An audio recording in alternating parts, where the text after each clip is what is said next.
श्रीगुरुभ्यो नमः। हरि ओं। घनानां त्वा गणपतिं भवामहे कविं कवीनामुपमश्रवस्तमं ज्येष्ठराजं ब्रह्मणां ब्रह्मणस्पद आनशृण्वन्नोतभे सिद्धसाधनं श्रीमहागणाधिपतये नमः। श्रीमहासरस्वत्यै नमः। श्रीगुरुभ्यो नमः। हरि ओं।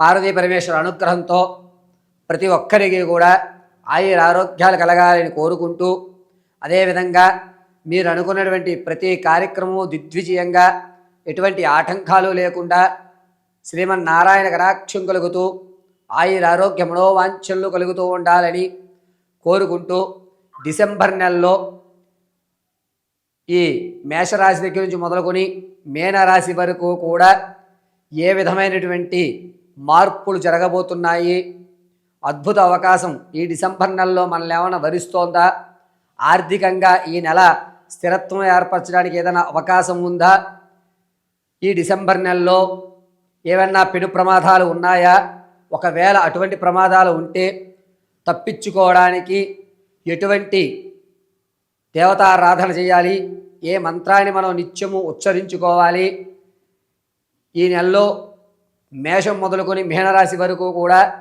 ఎటువంటి దానం చేస్తే కలిసి వస్తుంది, ఆర్థికంగా కానీ ఆరోగ్య సమస్యలు కానీ తొలగేటువంటి అవకాశం ఏమన్నా ఉందా, ఈ నెలలో అన్నా సరే అప్పుల బాధలు బయటపడతాయా లేదా, ఈ డిసెంబర్ నెలలో మేషం మొదలుకొని మీనరాశి వరకు కూడా ఆకస్మిక ధనప్రాప్తి ఉందా, ఎటువంటి అక్రమ సంబంధాలన్నా బయటపడతాయా, మా యొక్క జీవితంలో మార్పులు అనేటువంటివి ఈ నెలలో ఏమన్నా సంభవిస్తున్నాయా లేదా అనేటువంటి పూర్తి విషయాన్ని మనం కూలంకషంగా పరిశీలన చేసుకుని ఎటువంటి దానాలు, ఎటువంటి దేవతారాధన చేయడం, ఈ నెలలో ఏ విధంగా మన యొక్క కార్యక్రమాలు ముందుకు వెళ్ళడానికి మనం ఏ విధమైనటువంటి నియమాలు పాటించాలనేటువంటి విషయాన్ని క్లుప్తంగా పరిశీలన చేసుకుని చక్కగా భగవంతుడి కటాక్షంతో మనం అనుకున్నటువంటి ప్రతి కార్యక్రమం కూడా దిగ్విజయం చేసుకునేటువంటి విధంగా ఇప్పుడు డిసెంబర్ ఫలితాలను మనం వివరించుకుందాం. మేషరాశి వారికి డిసెంబర్ నెలలో ఏ విధమైన ఫలితాలు గోచరిస్తున్నాయి అనగా, ఆర్థికంగా మేషరాశి వారు అనేకమైన ఇబ్బందులు పడ్డం, ఇచ్చినటువంటి ధనం కానీ మీరు సంపాదించేటువంటి ధనం కానీ అనారోగ్య సమస్యల మీద ఎక్కువగా వెచ్చించడం అనేది జరుగుతూ ఉంటుంది. డిసెంబర్ నెలలో ధనము అనేటువంటి దాని మీద ఒక సరైనటువంటి పటుత్వం లేక ఒక చోట ఖర్చు పెట్టవలసింది మరొక చోట ఖర్చు పెట్టడం, ఈ ఖర్చు పెట్టడానికి ధనం ఎక్కడి నుంచి తేవాలి అనేటువంటి ప్రశ్నార్థకంలో ఉండడం, ధనాన్ని ఎంతసేపటికి కూడా ఎక్కువ శాతం విందు వినోదాలకి ఖర్చు పెట్టి సేవింగ్స్ అనేటువంటి తగ్గించడం జరుగుతూ ఉంటుంది. పైగా ఈ మేషరాశిలో రాజకీయంలో ఉన్న వారికి కొంచెం కలిసి వచ్చేటువంటి పరిణామంగా చెప్పచ్చు. జనాల్లో ఆదరణ పెరుగుతుంది, దాంతోపాటుగా క్యాడర్ మిమ్మల్ని గుర్తించేటువంటి అవకాశం ఖచ్చితంగా ఉంటుంది. ఇక నిరుద్యోగులకి ఉద్యోగం కలిగేటువంటి అవకాశం ఈ నెలలో అంతగా గోచరించడం లేదు. ఉద్యోగ ప్రయత్నం అయితే చేయండి, మిగతాదంతా కూడా భగవంతుడి అనుగ్రహం మీద అన్నట్టుగా ఉండండి. కానీ ఈ నెలలో ఉద్యోగ ప్రాప్తి కలిగేటువంటి అవకాశం చాలా తక్కువగా గోచరిస్తోంది. విద్యార్థులకు జ్ఞాపక శక్తి కొంచెం తగ్గుతుంది. ఇతరితర కార్యకలాపాల మీద మీరు దృష్టి కేంద్రీకరించి విద్య మీద కాస్త శ్రద్ధ తగ్గుతూ ఉంటుంది. ఇక ఈ నెలలో మేషరాశి వారికి భార్యాభర్తల మధ్య అన్యోన్యత అనేటువంటిది కొంచెం తగ్గడం, దీనితో కీచులాటలు పెరగడం, ఇంట్లో అశాంత వాతావరణం ఏర్పడడం, శాంతి అనేటువంటిది లేకుండా కొంత ఇబ్బందిదాయకమైన వాతావరణం, ఏమీ అర్థం కావడం లేదే, ఎందుకని మన ఇద్దరం కొట్టుకుంటున్నాము, ఏ సమస్య కోసం కొట్టుకుంటున్నాము అనేటువంటి ఒక సందిగ్ధంలో భార్యాభర్తలు ఉంటుంటారు. ఈ మేషరాశి వారు వ్యాపారం చేసేటువంటి ఉద్దేశం ఉంటే కనుక కేవలం పేపర్ వర్క్ మాత్రమే చేసుకోండి, పరోక్షంగా కానీ ప్రత్యక్షంగా కానీ వ్యాపారం చేయొద్దు. ఈ నెలలో వ్యాపారానికి అంతగా కలిసి వచ్చేటువంటి సూచనలు కనబడడం లేదు. విలువైనటువంటి తాత ముత్తాతల నుంచి ఉన్నటువంటి యాంటిక్ పీసులు కానీ వారి గుర్తులుగా మీరు ఏవైతే ఇది మా తండ్రి గారి యొక్క గుర్తు, మా తాతగారి యొక్క గుర్తు అనేటువంటి వస్తువులు ఉన్నాయో ఆ వస్తువులు ఈ నెలలో కనిపించవు. దొంగపాలు అవ్వడం కానీ, లేకపోతే కనుక ఆ వస్తువు వేరే వాళ్ళ ఇంట్లో పెట్టి మర్చిపోవడం కానీ, లేకపోతే మీరు తీసుకువెళ్ళిన ప్రదేశంలో దాన్ని వదిలేయడం కానీ చేస్తూ ఉంటారు. దీనివల్ల మానసిక అశాంతి అనేటువంటిది ఏర్పడుతూ ఉంటుంది. ఇక మేషరాశిలో ఉన్నటువంటి ఆడవారికి సంతాన యోగం అంతగా కనిపించడం లేదు. ఈ నెల సంతానాన్ని వాయిదా వేసుకోవడం చాలా మంచిది. ఎవరైతే వివాహం కొరకు చూస్తున్నారో వారికి ఖచ్చితంగా వివాహ సంబంధాలు వస్తాయి. మన పిల్ల అనిపించుకోవచ్చు.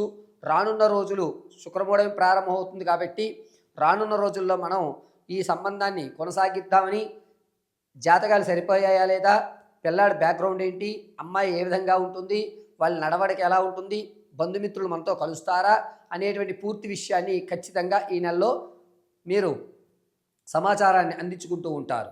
వివాహానికి మాత్రం కొంచెం యోగదాయకంగా డిసెంబర్ నెలలో మేషరాశి వారికి లభిస్తుందని చెప్పవచ్చు. ఇక మేషరాశి వారు సంగీత, సినీ, కళా పరిశ్రమలు, సాహిత్య పరిశ్రమల్లో ఎవరైతే ఉంటారో వారికి అద్భుతమైన అవకాశం, కొత్త కొత్త పరిచయాలు ఏర్పడడం, పెద్ద పెద్ద కార్యక్రమాల్లో మీకంటూ ఒక ప్రత్యేకమైన గుర్తింపుని ఏర్పరచుకోవడం, ఈ అవకాశాన్ని మీరు వినియోగించుకుని రానున్న రోజుల్లో ఒక బంగారు భవిష్యత్తుకు పునాది వేసుకునేటువంటి అవకాశం ఖచ్చితంగా ఏర్పడుతోంది. పైగా రియల్ ఎస్టేట్లో కానీ స్టాక్ మార్కెట్లో కానీ ఎవరైనా ధనాన్ని వెచ్చించాలి అనుకుంటే కనుక ఈ డిసెంబరు 18వ తారీఖు నుంచి 29వ తారీఖు వరకు కూడా మీరు పెట్టిన పెట్టుబడి ఎక్కడ నష్టం లేకుండా, అదేవిధంగా లాభం కూడా లేకుండా మీరు పెట్టిన పెట్టుబడికి ఖచ్చితమైన భరోసా అయితే ఏర్పడుతుంది. కానీ మీరు స్టాక్ మార్కెట్లో కానీ రియల్ ఎస్టేట్లో కానీ పెట్టుబడి అయితే మాత్రం ఈ సమయంలో మాత్రమే పెట్టండి. అద్భుతంగా కలిసి వస్తుంది, ఎక్కడా నష్టపోరు. రైతులకు మాత్రం మొదటి వారం కాస్త అసంతృప్తి ఏర్పడుతుంది. ఎందుకు ఈ పంట వేశాను, అనవసరంగా వేశానా, నేను ఏదైనా తప్పు చేశానా అనేటువంటి ఒక భావంలోకి వస్తుంటారు. ఇక 2-3 వారాల్లో పర్వాలేదు, పంట బాగానే వస్తుంది, నాకు నష్టం రాదేమో అన్నటువంటి భావంతో నడుస్తుంది. డిసెంబర్ చివరి వారానికి వచ్చేసరికి మీరు పెట్టిన పెట్టుబడికి రమారమి ధనమైతే మాత్రం మీరు చూస్తారు. పర్వాలేదు, నన్ను భగవంతుడు రక్షించాడు, ఎటువంటి ఇబ్బందులు లేకుండా నా యొక్క పంటకి తగ్గట్టుగా నాకు గిట్టుబాటు ధర నాకు వచ్చింది అని ఆనందపడేటువంటి అవకాశం రైతుల్లో కనబడుతూ ఉంటుంది. ఇక స్థిరాస్తులు కొందాం, లేదా ఫ్లాటు కానీ ఇల్లు కానీ కొనుక్కుందాం, పొలం కానీ కొందాం అనేటువంటి ఆలోచన ఎవరికైతే ఉంటుందో మేషరాశి వారు, ఈ నెలలో అంత యోగదాయకంగా లేదు. మీరు చేసేటువంటి నిర్ణయం చాలా తప్పిదంగా ఉంటుంది. కాబట్టి పెట్టుబడి పెట్టేటువంటి ఉద్దేశం ఉంటే ఈ నెలలో మాత్రం పెట్టకండి. ఇక అక్రమ సంబంధాలు కానీ, ఇంతకుముందు మీరు విడిచిపెట్టినటువంటి బాంధవ్యాలు కానీ ఏవైతే ఉన్నాయో అవి పునరుద్ధరీకరణ అయ్యేటువంటి అవకాశం లభిస్తోంది. కాబట్టి ఆ బాంధవ్యాలని మీరు కాస్త ఆచితూచి మాట్లాడుకుని చూసుకోండి. ఒకవేళ కనుక వాటిని మీరు కనుక ప్రేరేపిస్తే దానివల్ల లేనిపోని ఇబ్బందులు అనేటువంటివి డిసెంబర్ 18వ తారీఖు నుంచి 30 మధ్యలో మీరు ఏదైతే పాత బంధాలు మళ్ళా కొనసాగించారో వాటి వల్ల అనేకమైన ఇబ్బందులు ఈ తారీఖుల్లో మీరు చవి చూడవలసి వస్తుంది. ఈ మేషరాశి వారు ఆరోగ్య విషయంలో కొంచెం జాగ్రత్తగా ఉండాలి. నుదుటి భాగము, అదేవిధంగా కనుగుడ్లు, ముక్కు, ఈ వ్యవస్థలో ఈ మూడిటికి సంబంధించి కొన్ని ఇబ్బందులు కలిగేటువంటి అవకాశం ఏర్పడుతోంది. పైగా ప్రమాదాలు అనేటువంటివి డిసెంబర్ నెల 8వ తారీఖు నుంచి 11వ తారీఖు మధ్యలో ప్రమాదం జరిగేటువంటి అవకాశం ఉంది. చాలా జాగ్రత్తగా ఉండండి. మేషరాశి వారు ఈ నెలలో ప్రతిరోజు కూడా ఈశ్వర దర్శనం గావించడము, నందీశ్వరుడి దగ్గర ఎర్రటి పుష్పం పెట్టి మీ మనోవాంఛను చెప్పుకోవడం చాలా మంచిది. సోమవారము, ఆదివారము ఈ 2 రోజులు కూడా బియ్యాన్ని నీళ్ళల్లో తడిపి ఏదన్నా ఆవుకి మీరు గ్రాసంగా ఇవ్వడం చాలా మంచిది. ఈ నెలంతా కూడా ఓం నమో మహాదేవాయ నమః అనే మహామంత్రాన్ని పఠించుకోవడం ఉత్తమమైన ఫలితం లభిస్తూ ఉంటుంది. పరమేశ్వర అర్పణ.